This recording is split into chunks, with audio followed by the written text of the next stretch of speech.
ലൈംഗിക അതിക്രമ പരാതികളിൽ 7 കേസുകൾ രജിസ്റ്റർ ചെയ്തു. M Mukesh, VS Chandrasekharan, Jayasurya, Maniyanpilla Raju, Idavela Babu, production കൺട്രോളർമാരായ നോബിൾ, വിച്ചു എന്നിവർക്കെതിരെയാണ് കേസ് രജിസ്റ്റർ ചെയ്തത്. എറണാകുളം സ്വദേശിയ നടിയുടെ പരാതിയിലാണ് കേസ്.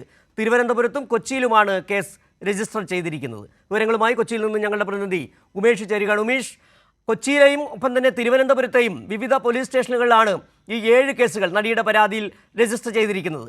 എം മുകേഷ്, ജയസൂര്യ, മണിയൻപിള്ള രാജു, ഒപ്പം തന്നെ കോൺഗ്രസ് നേതാവ് അഡ്വക്കേറ്റ് VS ചന്ദ്രശേഖരൻ അടക്കമുള്ളവർക്കെതിരെ കേസ് രജിസ്റ്റർ ചെയ്തിരിക്കുകയാണ്. ഏതൊക്കെ പരാതികളിന്മേലാണ്, ഏതൊക്കെ സ്റ്റേഷനുകളിലാണ് കേസ് രജിസ്റ്റർ ചെയ്തിരിക്കുന്നത്? ഒപ്പം തന്നെ അന്വേഷണ സംഘത്തിൻ്റെ അന്വേഷണ രീതി എങ്ങനെയാണ്? മൊത്തത്തിൽ 18 കേസുകളാണ് ഇതുവരെ അന്വേഷണ സംഘത്തിന് ലഭിച്ചിരിക്കുകയും ചെയ്യുന്ന വിവരങ്ങളാണ് പുറത്തു വരുന്നത്. എന്താണ് ഇവർക്കെതിരെ കേസ് ചെയ്തിരിക്കുന്ന കേസുകളുടെ വ്യവസ്ഥകൾ? ഏതൊക്കെ സ്റ്റേഷനുകളാണ് കേസുകൾ രജിസ്റ്റർ ചെയ്തിരിക്കുന്നത്?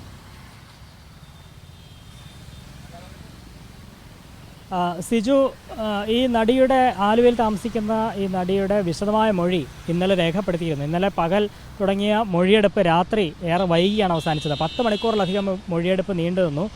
ഈ മൊഴിക്ക് ശേഷമാണ് 7 പേർക്കെതിരെയാണ് ഇവർ പരാതി നൽകിയിരുന്നത്. ആ പരാതികളിൽ പ്രത്യേകം പോലീസ് കേസ് രജിസ്റ്റർ ചെയ്തിരിക്കുകയാണ്. ഈ 7 പരാതികളിൽ 6 പരാതികളിന്മേൽ 6 FIRകൾ രജിസ്റ്റർ ചെയ്തത് എറണാകുളം ജില്ലയിലും 1 FIR രജിസ്റ്റർ ചെയ്തിരിക്കുന്നത് തിരുവനന്തപുരം ജില്ലയിലുമാണ്. ഈ തിരുവനന്തപുരത്ത് രജിസ്റ്റർ ചെയ്തിരിക്കുന്നത് നടൻ ജയസൂര്യക്കെതിരായ പരാതിയിലാണ്. ഈ നടി വെളിപ്പെടുത്തിയിരുന്നു ഈ ജയസൂര്യയുടെ ഭാഗത്ത് നിന്ന് മോശം പെരുമാറ്റം, അത് സെക്രട്ടേറിയറ്റ് പരിസരത്ത് വെച്ചാണ് അത്തരത്തിൽ മോശം പെരുമാറ്റം ഉണ്ടായത്.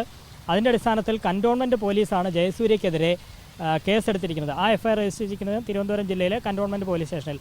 മറ്റ് 6 പരാതികളാണ്. അതിൽ 3 പ്രമുഖ നടന്മാരുണ്ട്. മുകേഷ് MLA ആണ് ഒന്ന്, നടനും MLAയുമായ മുകേഷ്, ഇടവേള ബാബു, മണിയൻപിള്ള രാജു. ഈ 3 പേർക്കെതിരെ എറണാകുളത്ത് 3 പോലീസ് സ്റ്റേഷനുകളിലാണ് കേസ് രജിസ്റ്റർ ചെയ്തിരിക്കുന്നത്. മുകേഷിനെതിരായ കേസ് രജിസ്റ്റർ ചെയ്തിരിക്കുന്നത് കൊച്ചിയിലെ മരട് പോലീസ് സ്റ്റേഷനിലാണ്. ഈ സ്ത്രീത്വത്തെ അപമാനിക്കൽ, തടഞ്ഞുവെക്കൽ അടക്കമുള്ള വകുപ്പുകൾ ചുമത്തിയാണ് മുകേഷിനെതിരായ കേസ് രജിസ്റ്റർ ചെയ്തിരിക്കുന്നത്. ഇടവേള ബാബുവിനെതിരായ കേസെടുത്തിരിക്കുന്നത് കൊച്ചി നോർത്ത് പോലീസാണ്. ഇടവേള ബാബു താമസിക്കുന്നത് കലൂരിലെ ഫ്ലാറ്റിലാണ്. കലൂരിലെ ഫ്ലാറ്റിലേക്ക് വിളിച്ചു വരുത്തി അവിടെ വെച്ച് മോശമായി പെരുമാറി എന്നുള്ളതായിരുന്നു ഈ നടിയുടെ പരാതി. അതിൻ്റെ അടിസ്ഥാനത്തിലാണ് ഈ കലൂർ പരിസരം ഉൾപ്പെടുന്ന നോർത്ത് പോലീസ് സ്റ്റേഷനിൽ ഇടവേള ബാബുവിനെതിരായ കേസെടുത്തിരിക്കുന്നത്. മണിയൻപിള്ള രാജുവിനെതിരെ കേസെടുത്തിരിക്കുന്നത് ഫോർട്ട് കൊച്ചി പോലീസിലാണ്. അവിടെ ഫോർട്ട് കൊച്ചിയിലൊരു ഹോട്ടലിൽ നടി താമസിക്കുമ്പോൾ അവിടെ വെച്ച് മോശമായ ഒരു പെരുമാറ്റം മണിയൻപിള്ള രാജുവിൻ്റെ ഭാഗത്തുനിന്ന് ഉണ്ടായി എന്നുള്ളതായിരുന്നു പരാതി. അതിൻ്റെ അടിസ്ഥാനത്തിലാണ് ഫോർട്ട് കൊച്ചി പോലീസ് മണിയൻപിള്ള രാജുവിനെതിരെ കേസെടുത്തിരിക്കുന്നത്. ഇതിലേറെ പ്രധാനം കോൺഗ്രസ് നേതാവ് അഡ്വക്കേറ്റ് VS ചന്ദ്രശേഖരനെതിരായ കേസാണ്.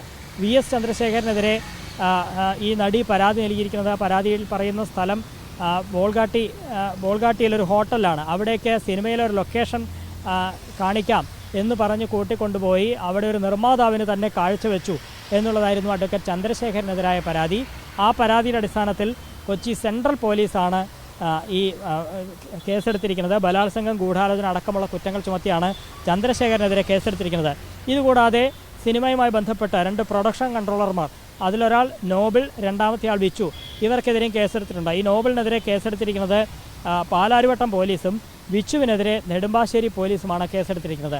അങ്ങനെ 7 പരാതികളിൽ തിരുവനന്തപുരം, എറണാകുളം ജില്ലയിലായി വിവിധ പോലീസ് സ്റ്റേഷനുകളിൽ FIRകൾ രജിസ്റ്റർ ചെയ്തിരിക്കുകയാണ്.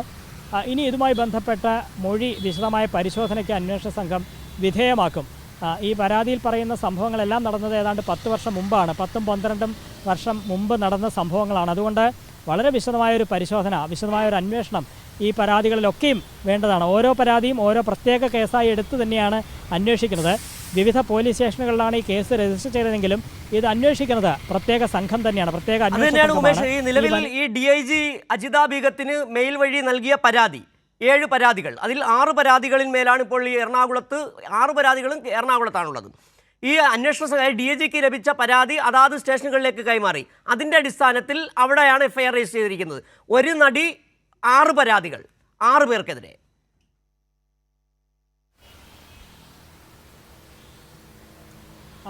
ഒരു നടി 7 പരാതി ഉണ്ട് സിജു. 6 സിനിമാ മേഖലയിൽ പ്രവർത്തിക്കുന്ന 6 പേരും ഒപ്പം ഈ കോൺഗ്രസ് നേതാവ് VS ചന്ദ്രശേഖരനും. അങ്ങനെ 7 പരാതികൾ വിവിധ സ്റ്റേഷനുകളായി രജിസ്റ്റർ ചെയ്തിരിക്കുന്നു. ഓരോന്നും പ്രത്യേകം കേസായി തന്നെയാണ് അന്വേഷണ സംഘം മുന്നോട്ട് കൊണ്ടുപോവുക. ഓരോന്നിലും ആരോപണ വിധേയരും അതുമായി ബന്ധപ്പെട്ട സാക്ഷികൾ ആരൊക്കെയാണ് എന്നുള്ളത് അന്വേഷണ സംഘം പരിശോധിക്കും. മാത്രമല്ല ആ ഉന്നയിക്കുന്ന പരാതികൾ തെളിയിക്കാൻ തക്ക തെളിവുകൾ, അത് സാധൂകരിക്കുന്ന തെളിവുകൾ എന്തൊക്കെ ശേഖരിക്കാൻ കഴിയും എന്നൊക്കെ അന്വേഷണ സംഘം പരിശോധിക്കുന്നുണ്ട്. പ്രത്യേകിച്ച് ഡിജിറ്റൽ തെളിവുകളടക്കം ഉണ്ട് എന്നാണ് ഈ പരാതിക്കാരിയായ നടി അവകാശപ്പെടുന്നത്. അതെല്ലാം ശേഖരിച്ച് ഇന്നലെ ഈ വിശദമായ മൊഴിയെടുപ്പിനിടെ തെളിവുകളെല്ലാം കൈമാറിയിട്ടുണ്ട് എന്നും അവർ പറയുന്നു. മാത്രമല്ല, ഇനി രഹസ്യമൊഴി രേഖപ്പെടുത്തുന്ന അടക്കമുള്ള നടപടികൾ അതുമായി ബന്ധപ്പെട്ടൊക്കെ ഈ നടിക്ക് സഹകരിക്കേണ്ടി വരും.